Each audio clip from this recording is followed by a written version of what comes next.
அன்பார்ந்த பெரியவர்களே, தாய்மார்களே, தென்சென்னை மக்கள் எவ்வளவு கொடுத்து வைத்திருக்கின்றனர்.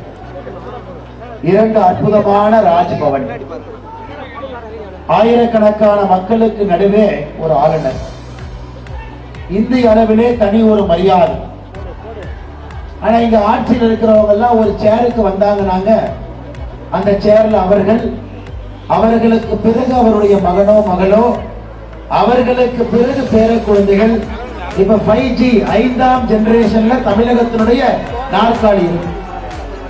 ஆனா அக்கா தமிழிசை சவுந்தரராஜன் அவர்கள் ஒரு உயரிய பதவி, 2 மாநிலத்தினுடைய முதல் குடிமகன், எல்லாத்தையும் தூக்கி எறிந்து விட்டு ஒரு சாதாரண பெண்மணியாக தென் சென்னையில நம்முடைய வெற்றி வேட்பாளராக களத்தில் நின்று கொண்டிருக்கிறார்கள். சகோதர சகோதரர்களே, இதை நாம் புரிந்து கொள்ள வேண்டும்.